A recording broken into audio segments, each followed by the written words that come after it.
Pemirsa, wakil-wakil rakyat didesak untuk membuktikan kualitas dan kapasitas mereka untuk menjalankan fungsi penyelidikan tentang dugaan penyalahgunaan kekuasaan dalam pemilu melalui hak angket.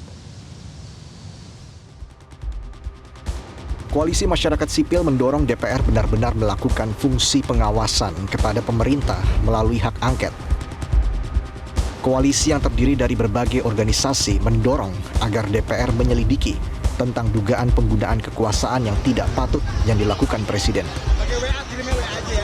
Hak angket kepada Presiden karena ada dugaan tindakan yang melanggar aturan, yang menggunakan kekuasaan demi kepentingan elektoral secara tidak sah. Namun pihak yang kontra terhadap angket mengangkat narasi bahwa angket tidak realistis dan akan mengganggu proses jalannya pemerintahan. Bukan persoalan baik buruknya, tapi bagi kami sebenarnya hak angket itu ibarat menembak nyamuk dengan meriam gitu ya. Jadi sebenarnya sangat tidak proporsional, itu yang saya katakan tadi sejak awal itu sangat tidak proporsional. Karena kenapa nanti akhirnya memicu perdebatan-perdebatan. Yang pertama begini, angket ini mau dibawa kemana? Itu pertanyaan pertama. Yang kedua, instrumen ini akan menjadi perdebatan politik yang tidak ada ujungnya. Tadi seperti yang disampaikan tadi, yang di-underline dari pendapat Prof. Yusril itu benar, bahwa apapun judul dan teks yang kita perdebatkan hari ini, 20 Oktober 2024 itu presiden yang baru sudah harus dilantik. Yang kedua, perdebatan ketatanegaraan ini akan menyisakan residu. Residu-residu ini tidak akan berkesudahan sampai dengan pemerintahan yang baru nantinya.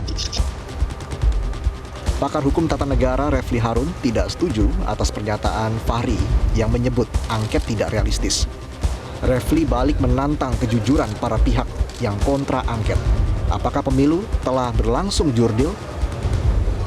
Bicara tentang hati nurani kita, Anda yakin pemilu ini tidak curang dan kemudian Presiden Jokowi tidak cawe-cawe? Ya kan?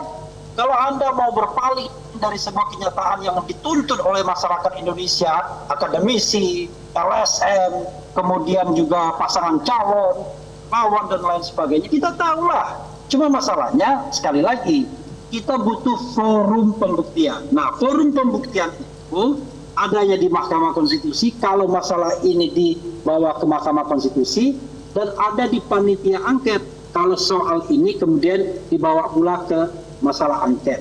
Itu persoalannya, sehingga nanti siapapun yang berkuasa kita rela saja, asal jujur, adil, alias pemilu konstitusional.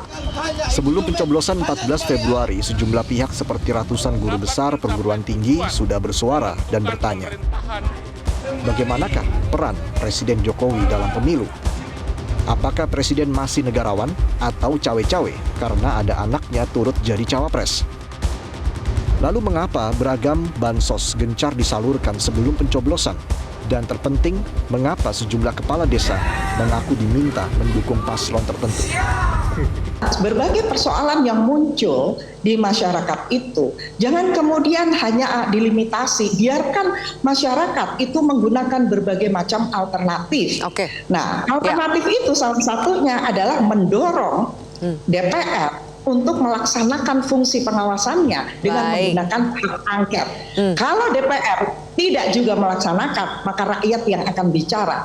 Salah satunya dengan cara bagaimana? Demo besar-besaran itu nanti di depan DPR. Dalam perjalanan politik DPR, hak angket sudah berulang kali dilakukan. Misalnya angket kasus Senturi era Presiden Susilo Bambang Yudhoyono. Atau saat DPR mempertanyakan dana non-budgeter Bulog pada era Presiden Megawati Soekarno Putri. 30 nama yang kami usulkan agar kiranya berkenan untuk menandatangani pengajuan hak angket dari PDI Perjuangan. Karena sudah biasa, maka apakah saat ini DPR akan bertindak layaknya wakil rakyat yang menjalankan tugas pengawasannya? Tim Liputan, Metro TV. Jelajahi cara baru mendapatkan informasi. Download Metro TV Extend sekarang.